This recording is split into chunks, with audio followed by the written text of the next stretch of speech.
नमस्कार दोस्तों, आज के अंक में आपका स्वागत है। दोस्तों, चुनावी महामारी के बीच में एक बहुत ही महत्वपूर्ण खबर जो कि नॉर्थ ईस्ट से आ रहा है, उसकी किसी भी समाचार पत्र ने रिपोर्ट नहीं की है। अंग्रेजी माध्यम के समाचार पत्रों में तो यहाँ वहां उसके बारे में खबर है, लेकिन हिंदी समाचार माध्यमों ने जितने व्यापक स्तर पर उसकी रिपोर्टिंग की जानी चाहिए थी वो नहीं हो पाई है। ये खबर आई है दिल्ली से, लेकिन संबंध है इसका नॉर्थ ईस्ट से। आप सब जानते होंगे कि 80 और 90 के दशक में एक बहुत बड़ा उग्रवादी संगठन हुआ करता था, वो आज भी है। उसका नाम था United liberation front of Asom, short में उसे हम उल्फा कहते हैं। कल उल्फा के प्रतिनिधि अरविंद राय खोवा और अमित सेकिया और शशाधर चौधरी, ये तीन उल्फा के प्रतिनिधि थे, और दूसरी तरफ थे गृह मंत्री अमित शाह और असम के मुख्यमंत्री हेमंत बिस्वा शर्मा की उपस्थिति में एक समझौते पर हस्ताक्षर की गई है। ये त्रिपक्षीय समझौता था। इस समझौते के तहत नॉर्थ ईस्ट का सबसे बड़ा सशस्त्र उग्रवादी संगठन उल्फा ने हथियार डालने हेतु समझौता कर लिया है। इस समझौते के और भी कई बड़े पहलू हैं, लेकिन पहले जान लेते हैं कि यह आंदोलन प्रारंभ ही क्यों हुआ था। इस आंदोलन की शुरुआत 1947 में ही हो चुकी थी। उस समय उल्फा नहीं था, असम गण परिषद नहीं था, लेकिन लोगों के बीच असंतोष उसी समय से व्याप्त होना प्रारंभ हो चुका था। दरअसल हुआ यह था कि जब बांग्लादेश, उस समय यह बांग्लादेश नहीं था, उसमें इसको पूर्वी पाकिस्तान कहा जाता था, 1947 की मैं बात कर रहा हूं, तो उस समय वहां से बहुत बड़ी संख्या में बांग्लादेशी बंगाली लोग अपने पुश्तैनी जमीन जायदाद सबको छोड़ करके असम में शिफ्ट कर गए। और इससे असमी लोगों को लगा कि कहीं ना कहीं ये उनकी संस्कृति, जो उनकी स्थानीय संस्कृति है, उस पर जो है ये लोग प्रभाव डाल रहे हैं या उसको प्रभावित कर रहे हैं, या उनकी संस्कृति का कहीं ना कहीं पतन हो रहा है, ह्रास हो रहा है। साथ ही साथ इनके हाथों से जो इनकी जमीन थी, जो वर्षों से, सैकड़ों वर्षों से इनके पास थी, वो कहीं ना कहीं इनके हाथ से निकल करके ये जो नए नए मेहमान आए हैं पूर्वी पाकिस्तान से, उनके हाथ में चला जा रहा है। लेकिन उस समय इसका वॉल्यूम बहुत छोटा था, प्रभावित तो कर रहा था लेकिन बहुत ही छोटा था, इसलिए इस पर ज्यादा ध्यान नहीं दिया गया। लेकिन 1971 में जब युद्ध हुआ और उसके बाद जब बांग्लादेश का निर्माण हुआ, तो बांग्लादेश निर्माण से पहले जो पाकिस्तानी सैनिक थे, उन्होंने जो आज का बांग्लादेश है उस क्षेत्र में काफी कहर बरपाया, विशेष करके हिंदुओं पर। लेकिन जो वहां से भाग के आए उसमें सिर्फ हिंदू नहीं थे, उसमें मुसलमान भी थे और अन्य लोग भी, बौद्ध भी थे, सबके सब भाग करके आए। और ये भाग करके कहाँ गए? ये नॉर्थ ईस्ट के अन्य राज्यों में तो थोड़ी बहुत संख्या में गए, लेकिन आसाम में बहुत बड़ी संख्या में आ गए। लोगों का, असमी लोगों का, स्थानीय लोगों का ये मानना था कि हो सकता है कुछ दिनों के बाद जब बांग्लादेश में शांति हो जाएगी तो ये लोग फिर लौट के चले जाएंगे। कुछ लोग गए भी, लेकिन अधिकांश वहीं रह गए। और वहीं रह नहीं गए, उसके बाद में जो इनका आना था, बांग्लादेशी लोगों का जो आना था असम में, वो रुका नहीं, ये बढ़ता ही चला गया। इसके पीछे भ्रष्टाचार था, बीएसएफ में व्याप्त भ्रष्टाचार था, कहने में कोई गुरेज नहीं है, क्योंकि वो वहां पर बॉर्डर जो है, बॉर्डर की सुरक्षा उनके बीएसएफ के हाथों में ही है, तो उसमें भी भ्रष्टाचार था। तो इन सब के कारण ये बांग्लादेशियों का आने का सिलसिला असम में लगातार होते रहा। लोगों में असंतोष था। लोगों ने पहले राजनीतिक रूप से इस समस्या का हल ढूंढने का प्रयास किया, लेकिन ऐसा हो नहीं पाया। तब 1979 में उल्फा संगठन का गठन हुआ। ये सशस्त्र मैंने ये हिंसा के बल पे इनको बाहर करना चाहते थे, और असम ये लोग कहते हैं, जो आसाम है जिसको हम कहते हैं, आसाम के सार्वभौमिकता को स्थापित करना चाहते थे, उसके जातीय पहचान को स्थापित करना चाहते थे, और जो उनके हाथ से जमीन निकल के जा रही थी उसको ये रोकना चाहते थे। शुरुआत ये बहुत ही ब्लडी मूवमेंट था, बहुत ही ब्लडी। और धीरे धीरे उल्फा इतना मजबूत हो गया, इतना मजबूत दिनों दिन होता चला गया कि ये पूरे नॉर्थ ईस्ट में हर राज्य में कोई ना कोई एक समूह है, ग्रुप है जो इस तरह का आंदोलन चला रहा है। इन सबके केंद्र में कहीं ना कहीं उस क्षेत्र विशेष की जातीय पहचान ही होती है।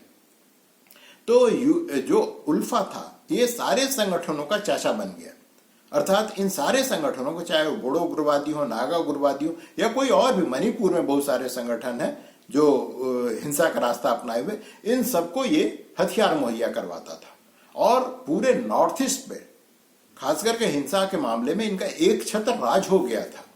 और इनकी ताकत का अनुमान आप इसी से लगा सकते हैं कि भारत सरकार को दो बार अपनी सेना भेज करके वहां पे दो ऑपरेशन चलाना पड़ा।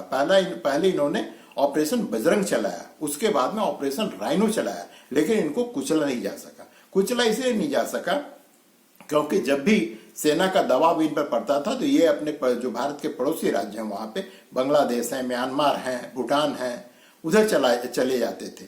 कुछ लोगों का कहना है कि चाइना इनको वित्तीय मदद करता था, वित्तीय मदद साथ साथ इनको हथियार भी मुहैया करवाता था। लेकिन इसके बारे में स्पष्टता नहीं है, क्योंकि जो भी पकड़े जा रहे हैं वो कहते हैं कि मैं म्यांमार में था, मैं बांग्लादेश में था। और ये लोग विभिन्न देशों के नकली पासपोर्ट भी इकट्ठा कर लिए। तो इसके जरिए ये पूरे दुनिया में घूमते थे, पूरे दुनिया में जाकर अपनी बातें रखते थे और भारत सरकार कुछ कर नहीं पा रही थी। इसमें एक टर्निंग पॉइंट आया उल्फा में। उल्फा के सर्वमान्य नेता हैं प्रवेश बरुआ। प्रवेश बरुआ बहुत ही कट्टर है, वो सरकार से बात करने के भी पक्ष में नहीं है। तो हुआ ये कि प्रवेश बरुआ को छोड़ करके एक बहुत, मैंने कहा जाता है कि 90% कैडर जो उनके थे वो उनको छोड़ दिए, बोले कि हिंसा का रास्ता का अंत नहीं है। और ये लोग छोड़ के 2012 में आज जो अरविंद राजखोआ हैं उनके नेतृत्व में ये लोग भारत सरकार से बात करना चालू किए। और उसकी परिणति कल जो है अंतिम परिणति हुई कि उन लोगों ने ये कहा कि भाई ठीक है, हम लोग 750 हमारे कैडर अभी भी हैं, वो अपना हथियार लौटा देंगे। और ये त्रिपक्षीय समझौता जो है बड़े ही शांतिपूर्ण ढंग से, कोई सुगबुगाहट नहीं थी, कोई शांति वार्ता चल रही है नहीं चल रही है, लेकिन कल वो फाइनली साइन कर लिया गया। भारत सरकार ने भी बड़ा दिल दिखाया है। उन्होंने कहा है कि जो भी समझौते में लिखा गया उसका टाइम बाउंड अर्थात समयबद्ध तरीके से उस सारे को क्रियान्वित किया जाएगा, इंप्लीमेंट किया जाएगा। उसमें सबसे पहला पॉइंट जो है वो ये है कि जो जातीय पहचान है, असम की जो जातीय पहचान है, जो वहां पे जनसंख्या में परिवर्तन करके जो उसकी पहचान को खत्म करने की कोशिश की गई है, सबसे पहले इस पर रोक लगाया जाएगा। दूसरा, जो जमीन इनके हाथों से निकलते जा रही, जो वहां के लोग हैं, जो वहां के इंडिजिनस पीपल्स हैं, उनके हाथों से निकलते जा रहा है, उस पर रोक लगाया जाएगा और खोज उसकी पहचान की जाएगी कि किस किस जमीन को अवैध तरीके से किसने हड़प लिया है और उसको भी लौटाने का प्रयास किया जाएगा। साथ ही 1.5 लाख करोड़ का इन इलाकों में पैकेज दिया जाएगा, आर्थिक पैकेज, जिससे कि ये जो पिछड़े हुए इलाके हैं इनका विकास संभव हो पाए।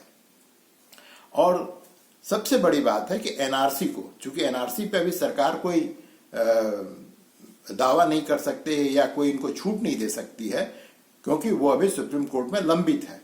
लेकिन ये माना जा रहा है कि एनआरसी लागू करके, एनआरसी वहां पहले भी लागू हुआ है और उसमें भी बहुत भ्रष्टाचार था। जो एनआरसी का जो उद्देश्य था उसको भ्रष्टाचार ने पूरी तरह से खत्म कर दिया।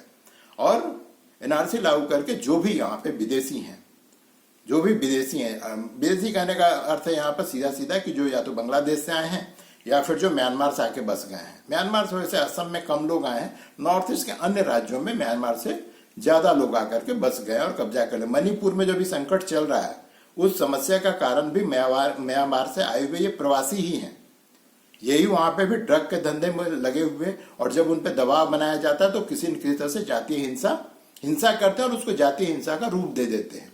ये मणिपुर में भी हो रहा है, लेकिन यहाँ पर इन सबको खत्म किया जाएगा। इसके एवज में उनके जो 750 जो अभी भी कैडर हैं इस ग्रुप के, वो सब अपना हथियार जो है सरकार को सौंप देंगे। माना जा रहा है कि उल्फा का 90% जो उनकी ताकत थी उसने भारत सरकार से समझौता किया। अभी प्रवेश बरुआ के बारे में कहा जा रहा है कि वो कहीं म्यांमार चीन के बॉर्डर पे है, कुछ लोग कहना है कि वो चीन में, उनके साथ करीब 100-150 कैडर अभी हैं उनके पास में 100-150 कैडर। और जो असम के मुख्यमंत्री हैं हेमंत बिस्व शर्मा, उन्होंने कहा है कि मेरा कॉन्ट्रैक्ट जो है प्रवेश बरुआ से है, और उन्होंने कहा है कि इस समझौते के जो पॉइंट्स हैं, जो भी समझौते में बातें कही गई है, उसको प्रवेश बरुआ देखेंगे और मुझे पूरा विश्वास है कि वो भी समझौते के लिए अंततः तैयार हो जाएंगे। ये तो रही बात भाई कल जो समझौता हुआ है उसकी बात। अब क्या ये समस्या सिर्फ आसाम की है या ये पूरे भारत की समस्या है? दोस्तों 80 और 90 के दशक में एक पंपलेट जारी किया गया था। उस पंपलेट का जो पहला लाइन था वो ये था कि ये आज असम की समस्या है, कल पूरे भारत की समस्या होगी। आप सरकारी आंकड़ों पे यकीन करें, गैर सरकारी आंकड़ों पे यकीन करें, लेकिन कहा जाता है कि भारत में करीब 2 से 2.5 करोड़ बांग्लादेशी पूरे भारत में फैले हुए, किसी एक क्षेत्र में नहीं फैले हुए हैं। जब ये बॉम्बे में हो, दिल्ली में हो या अन्य महानगर में हो, ये वहां के जातीय पहचान को प्रभावित नहीं कर पाते। लेकिन असम जैसे छोटे राज्यों में ये वहां की जमीन हड़पते हैं, और साथ ही साथ जो वहां की एक पहचान है, एक संस्कृति है, एक भाषा है, इन सबको ये बांग्लादेशी प्रभावित करते हैं। ये किसी से छुपी हुई बात नहीं है। अगर आप इनके खिलाफ बोलिए, 2 मिनट लगेगा लोगों को, तथाकथित बुद्धिजीवियों को, कि आपको संघी घोषित कर देंगे। अगर आप इनके पक्ष में बोलिए तो जिसको ये संघी पहले घोषित कर, वो संघी कहेगा ये वामपंथी है। तो सच कहना भी आज के समय में एक बड़ी समस्या है कि अगर आप सच कह रहे हैं तो आप ये मान के चलिए कि आपको सुनने वाले, देखने वाले या तो आपको संघी मान लेंगे या आपको वामपंथी मान लेंगे। अब आते हैं फिर से इस समस्या पे। झारखंड का जो संताल परगना का इलाका है, वहां पे के जो जिले हैं, गोड्डा है, ये दुमका है और जो राजमहल है, ये पूरा का पूरा इलाका बांग्लादेशियों से भरा हुआ है। आपको मेरी बात अच्छी लगे या बुरी लगे, लेकिन ये आज का यथार्थ है। इसी तरह से बिहार के जो बांग्लादेश से सटे हुए इलाके हैं और वो जो जिले जैसे पूर्णिया, किशनगंज है, इन सब में बांग्लादेशी भरे हुए हैं। मैं उसका प्रत्यक्ष गवाह हूं। मैं इन सब चीजों को देखते आ रहा हूं। यहाँ पे पूरे बांग्लादेशी भरे हुए हैं। बिहार की स्थिति यह है कुछ जगहों पे कि वहां जो मस्जिद है, वहां पे जो अजान दिया जाता है या नमाज का वक्त होता है, वो भारतीय समय के अनुसार नहीं होता है, वो ढाका के समय के अनुसार होता है। मैंने बांग्लादेश में जो यहाँ से 10-15 मिनट आगे पीछे समय बांग्लादेश का, उसके अनुसार यहाँ पे वो लोग जो है अपना अजान या नमाज का वक्त तय करते हैं। इनको स्थानीय लोग ढकैया मस्जिद कहते हैं।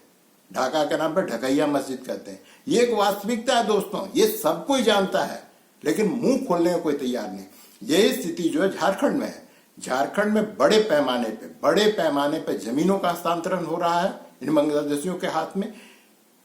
ये बांग्लादेशी यहाँ आकर के यहाँ के आदिवासी लड़कियों का शोषण करते हैं, उनको झांसा देकर उनसे शादी करते हैं और उसके बाद उनकी जमीन, उनकी संस्कृति सबके साथ में खिलवाड़ करते हैं। ये एक सत्य है।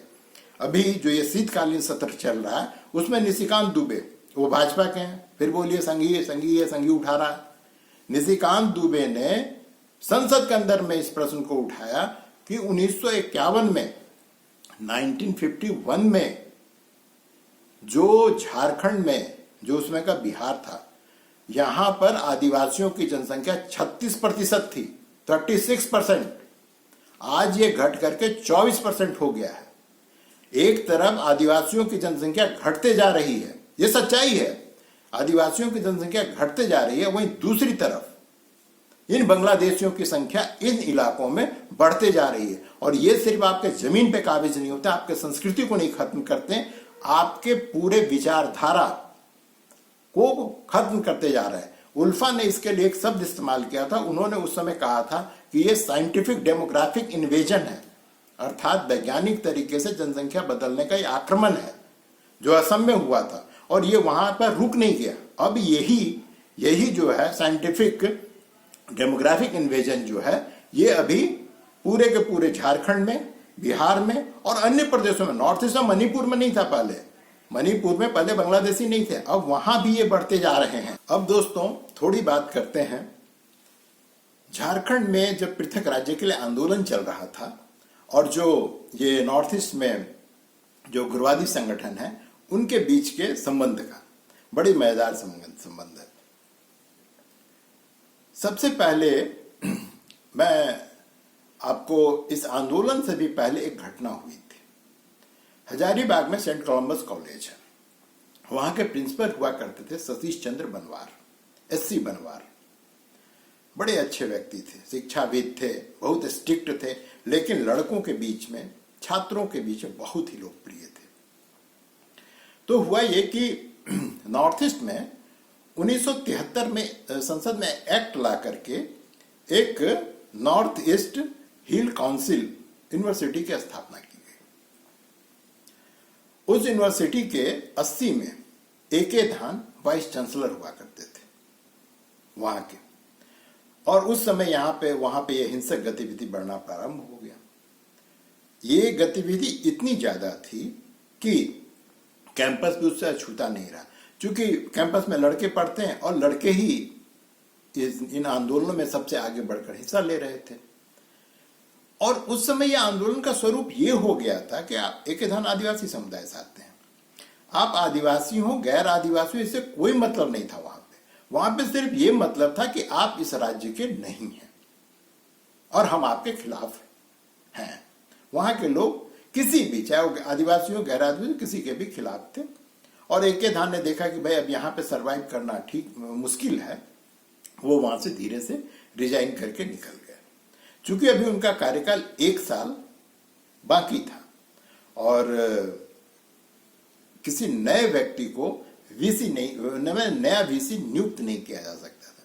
तो इंदिरा गांधी ने क्या किया कि बनवार साहब को, सेंट कोलंबस कॉलेज के प्रिंसिपल थे, इनको जो है वहां पर कार्यकारी वीसी बना करके भेज दिया, एक्टिंग वीसी बना करके भेज दिया।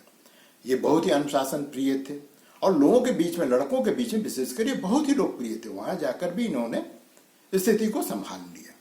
लेकिन जो उग्रवादी तत्व थे उनको ये पसंद नहीं आया कि भाई कैंपस में फिर से शांति हो गई, क्लास चलने लगा। तो हुआ क्या कि इनके जो सहयोगी ही कहेंगे, वहां के 4-5 लोग थे, जिसमें कि एक रिसर्च स्कॉलर शामिल था, एक टीचर शामिल था, लैब असिस्टेंट शामिल था। ये लोग मिल करके, ये आरोप है, इन लोगों ने इनके घर में घुसकर इनको गोली मार दी और इनकी मृत्यु हो गई। ये पहला करेक्शन था झारखंड से नॉर्थ ईस्ट में के हिंसा का, और उनकी मृत्यु हो गई। और बाद में इतना दबाव था उस समय उग्रवादी संगठनों का कि ये 5 को रिहा कर दिया गया। सिर्फ रिहा नहीं किया गया, फिर से इनकी नौकरी या जो भी इनका स्कॉलरशिप होगा था सबके सब लौटा दिया गया। और दरअसल आप अगर मैं स्पष्ट शब्दों में कहूं तो इनकी हत्या किसने की, सबको पता है हत्या किसने की है, लेकिन सरकार और न्यायालय इसको मानने को तैयार नहीं हुई और किसी को भी हत्यारा घोषित नहीं किया गया। बात आई गई हो गई। उसी समय यहाँ पे जो झारखंड पृथक राज्य का आंदोलन है, ये भी अपने चरम पे था। और यहाँ पर ये आंदोलन भी 1914 चला रहा था। 1914 से झारखंड पृथक राज्य निर्माण संबंधी आंदोलन 1914 चला रहा था। इसमें कभी ये मध्यम हो जाता था, कभी ये स्वर ऊंचे हो जाते थे, लेकिन ये चला रहा था करीब 80-90 साल से। तो हमेशा ही यहाँ पे कभी हिंसक आंदोलन नहीं हुआ।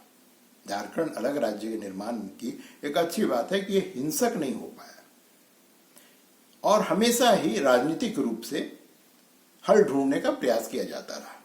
लेकिन 80 के दशक में आकर के जो यहाँ के युवा थे, वो नॉर्थ ईस्ट में जो ये आंदोलन चल रहा था, ये हिंसक आंदोलन चल रहा था, उससे प्रभावित हुए।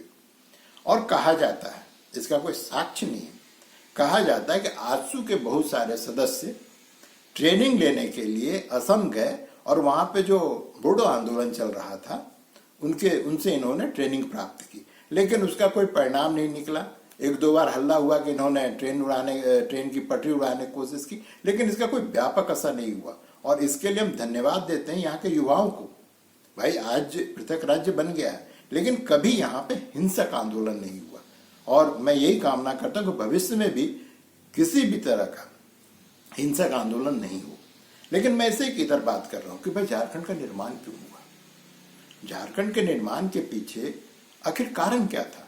भाई मुख्य कारण हर जगह होता है, शोषण हो रहा है ये सब, लेकिन मुख्य कारण था यहाँ की जातीय पहचान को बनाए रखना। यहाँ पे आदिवासी जो समृद्ध संस्कृति है उसको बचाए रखना, इनके जमीन को बचाए रखना। क्या पृथक राज्य निर्माण के पश्चात ऐसा हो पाया? उत्तर है नहीं। जो निशिकांत ने शीत सत्र में अभी 10 दिन पहले जो बयान दिया है, उसके आलोक में आप सोचिए कि जो 36% जनसंख्या थी आज 24%। जमीन का ये खुलेआम हस्तांतरण हो रहा है, आदिवासियों के जमीन का खुलेआम हस्तांतरण हो रहा है। इसके क्या कारण है, इसमें मैं अलग से कभी वीडियो बनाऊंगा, लेकिन ये सच्चाई है और इसमें मुझे कहने में कोई गुरेज नहीं है कि इसमें आदिवासी समुदाय के लोग भी शामिल हैं, वो भी जमीन की दलाली करते हैं। जो गैर आदिवासी वो तो है ही हैं, और बहुत बड़े पैमाने आप किसी भी महानगर में चलिए, आपको 8-10 बस्तियां जो अवैध आज के तारीख में गैर आदिवासी, जो पहले कभी आदिवासी का जमीन हुआ करता था वहां वो खेती करते थे, वो सबके सब पे आज जो है महल उग चुके हैं, कॉलोनियां बस गई हैं और आप कुछ नहीं कर सकते हैं। कानून इतना जटिल है कि इससे पार पाना लगभग मुश्किल है। आप यहां पर छोटा नागपुर में जहां पे सीएनटी एक्ट लागू है, अगर सीएनटी एक्ट से संबंधित, जमीन से संबंधित सारे मुकदमे किसी तरह से खत्म हो जाएं तो यहां पर जो वकालत करते हैं वकील बेरोजगार हो जाएंगे। ये सच्चाई है। यहां पे 60 to 70% केसेस जो हैं वो जमीन के मामले से हैं, और वो आदिवासी जमीन से मामले। वहां पे ये नहीं कि भाई भाई में लड़ाई हो गया और उसके जमीन के बंटवारा का मामला है। यहाँ पर अधिकांश मामले आदिवासी जमीन का गैर आदिवासियों को जो हस्तांतरण किया गया है उसके मामले हैं। और यहाँ पे कभी कोई स्पीडी, अभी नया कानून है, पता नहीं वो तो अपराध के लिए है। अब ये तो अपराध के श्रेणी में, हालांकि इसमें बहुत सारे फ्रॉड का मामला है। भाई नकली कागज बना लिए, जो कर्मचारी हैं वो जो रिकॉर्ड पड़ा हुआ है, रांची के बारे में तो कहा जाता है कि यहाँ पे रिकॉर्ड जल फाड़ करके फेंक दिया गया। जो मूल रिकॉर्ड होता है, खतियान है, उसको फाड़ के यहाँ के अधिकारियों ने कब का फेंक दिया, कहते थे 40 साल पहले ही फेंक दिया। तो आप मुकदमा लड़ किस लिए रहे हैं? या तो आपके पास लाठी हो तो आप अपनी जमीन बचा सकते हैं, या आपके इतने रसूख हो, आपके पास इतना पैसा हो। भाई न्यायालय आप जो ही पहुंचे आपको पैसा खर्च करना पड़ेगा। आपका कोई अपराध नहीं, आपका जमीन अगला हड़प रहा है, लेकिन आपको तो मुकदमा लड़ना पड़ेगा। और जमीन से भी ज्यादा जो सबसे, भाई यहाँ पे आप यहाँ के जो शहर में आदिवासी आप उससे मिलिए, वो अपनी भाषा भूल चुके हैं। ये जो गांव में जो आदिवासी समूह है सिर्फ वही अपनी भाषा जानता है, जो शहर में हो तो अपनी भाषा कब कब भूल चुके हैं। और ये आंदोलन करते हैं, सब कुछ करते हैं, लेकिन कभी अपने बच्चों को इन भाषाओं से का ज्ञान देना ये जरूरी नहीं समझते हैं। ये सिर्फ भाषा की बात नहीं, बहुत सारे सांस्कृतिक संकेत होते हैं, बिंब होते हैं, वो सबके सब खत्म होते जा रहे हैं, सबके सब खत्म होते जा रहे हैं। यहां से झारखंड से सबसे ज्यादा कुल्ली और रेजा बन करके ये अन्य तमिलनाडु, गुजरात, दिल्ली, बॉम्बे, ये जो भी छोटे मोटे काम है इसको करने के लिए ये लोग यहाँ से जाते हैं। इन सभी जगहों पे जो भी कल कारखाने हैं वो यहाँ के श्रम शक्ति से चलती है। और जाकर के आप देखिए उनका किस तरह से शोषण हो रहा है। पूरे गांव का गांव यहाँ पे, और खास करके लड़कियां यहाँ पे, अन्य राज्यों में लड़कों, बिहार से लड़कों का पलायन होता है। पलायन दोनों जगह से हो रहा है, लेकिन एक बहुत बड़ा अंतर है, बिहार से सिर्फ लड़कों का पलायन होता है, वहां से लड़कियों का पलायन नहीं होता है। झारखंड इसके उलट है, यहां पर लड़कियों का पलायन ज्यादा होता है लड़कों के तुलना में। और ये महानगर में जा रहे हैं, इनके साथ क्या हो रहा है? अभी तो सुन रहे हैं कि कुछ सरकार कुछ कदम उठा रही है, लेकिन ये पर्याप्त नहीं है। तो आपकी पहचान ही नहीं रहेगी, जिसके लिए आप 100 साल से आंदोलन करते रहे। झारखंड अलग राज्य का निर्माण किया अपनी पहचान के लिए। यही आंदोलन नॉर्थ ईस्ट में भी हो रहा था, वहां पे सशस्त्र आंदोलन हो रहा था। वहां पे फिर भी इतने सब के बावजूद यहाँ पे बांग्लादेशियों की संख्या अभी भी असम या उत्तर पूर्व के अन्य राज्यों की तुलना में बहुत कम है। लेकिन वो लोग अपनी संस्कृति को बचाने में कहीं, क्योंकि वो इतने जागरूक हो चुके हैं ये पिछले 50-75 साल में, वो बचाने के लिए प्रयास कर रहे हैं और बचा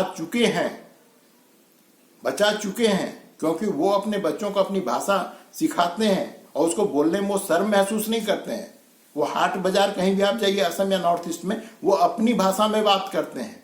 आप यहां पर रांची हो या जमशेदपुर हो, धनबाद हो या इवन दुमका हो, आप जाइए, कौन वहां पे आदिवासी भाषा में, जो संताली भाषा, मुंडारी है, हो है, कुड़ुक है, कौन अपनी भाषा में बात करता है? कोई नहीं करता है।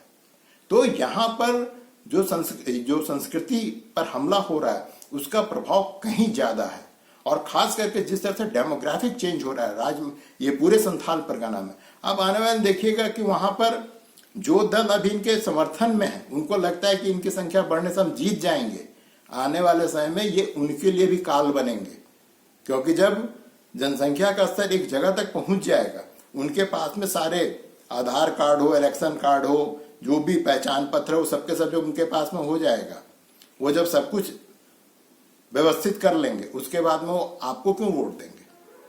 वो खुद अपने उम्मीदवार को खड़ा करेंगे। तो दोस्तों, ये जो नॉर्थ ईस्ट में जो उल्फा के साथ में जो अभी समझौता हुई है, भारत सरकार की त्रिपक्षीय समझौता है, ये समझौता अन्य राज्यों के लिए भी नजीर बने, और अन्य राज्य के लोग जो अपनी जातीय पहचान से प्यार करते हैं वो इस चीज को समझें, और जितनी जल्दी हो सके जागरूक होकर के अपने अगल बगल पड़ोस को देखें कि कहां कैसे बदलाव हो रहा है।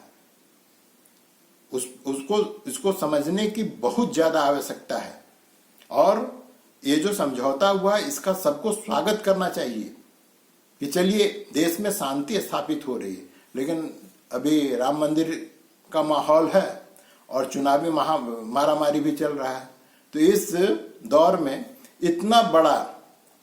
इतनी बड़ी समझौता जो नॉर्थ ईस्ट के पूरे लैंडस्केप को बदल देगा, उसके बारे में हिंदी समाचार पत्रों में तो कहीं छोटा सा कॉलम लगा दिया है, नहीं तो जितनी चर्चा होनी चाहिए तो उतनी हुई ही नहीं, और न होगी।